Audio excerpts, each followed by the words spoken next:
முதலமைச்சர் விஜய் மற்றும் அவரது மனைவி சங்கீதா விவாகரத்து வழக்கில் காணொலி மூலமாக ஆஜராக விடுத்திருந்த கோரிக்கையை நிராகரித்துள்ள செங்கல்பட்டு குடும்ப நல நீதிமன்றம் அடுத்த கட்ட விசாரணையை ஆகஸ்ட் 7ஆம் தேதிக்கு ஒத்திவைத்துள்ளது.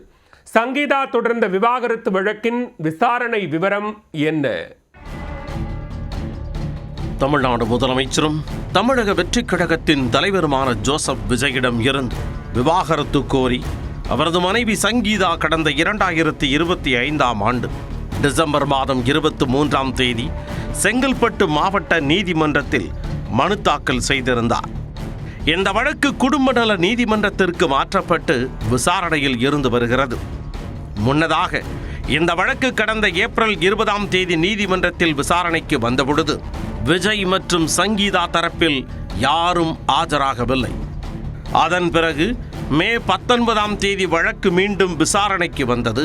அப்போது முதல்வர் விஜய் மற்றும் சங்கீதா இருவரும் பொதுவெளியில் பிரபலமான நபர்கள் என்பதால் அவர்களின் பாதுகாப்பு மற்றும் இதர நடைமுறை சிக்கல்களை கருத்தில் கொண்டு நேரில் ஆஜராவதற்கு பதிலாக வீடியோ கான்ஃபரன்ஸ் மூலம் ஆஜராக அனுமதிக்க வேண்டும் என கோரி அவர்கள் தரப்பில் மனு தாக்கல் செய்யப்பட்டது. அப்பொழுது இரு தரப்பிலும் வழக்கறிஞர்கள் மட்டும் ஆஜராகி தங்களது விளக்கங்களை அளித்தனர். விசாரணையின் போது விஜய் மற்றும் சங்கீதா எப்பொழுது நீதிமன்றத்தில் ஆஜராக வாய்ப்பு உள்ளது என நீதிபதி கேள்வி எழுப்பினர்.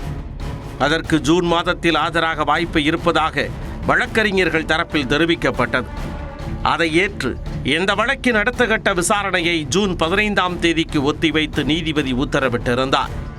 அதன்படி ஜூன் 15ஆம் தேதியான இன்று செங்கல்பட்டு குடும்ப நல நீதிமன்றத்தில் வழக்கு மீண்டும் விசாரணைக்கு வந்தது.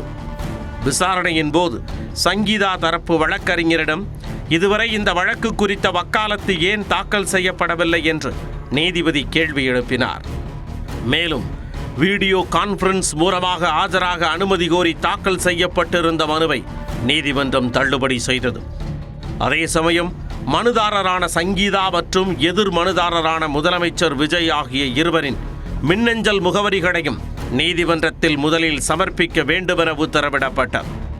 விஜய் தற்பொழுது தமிழ்நாட்டின் முதலமைச்சராக பதவி வகித்து வரும் நிலையில் அவரது பாதுகாப்பு மற்றும் நிர்வாக பொறுப்புகளை கருத்தில் கொண்டு நேரில் ஆஜராவதில் இருந்து விலக்கு அளிப்பது குறித்து நீதிமன்றம் பரிசீலித்து முடிவெடுக்கும் எனவும் வழக்கறிஞர்கள் தரப்பில் தெரிவிக்கப்பட்டுள்ளது.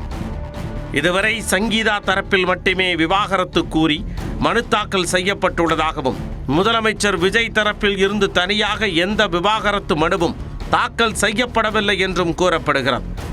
இந்த நிலையில் இந்த வழக்கின் அடுத்த கட்ட விசாரணையை வரும் ஆகஸ்ட் மாதம் 7ஆம் தேதிக்கு ஒத்திவைத்து நீதிபதி சுஜாதா உத்தரவிட்டுள்ளார். இதனையடுத்து அன்றைய தினம் முதல்வர் விஜய் அவரது மனைவி நேரில் ஆஜராவார்களா என்ற எதிர்பார்ப்பு எழுந்துள்ளது.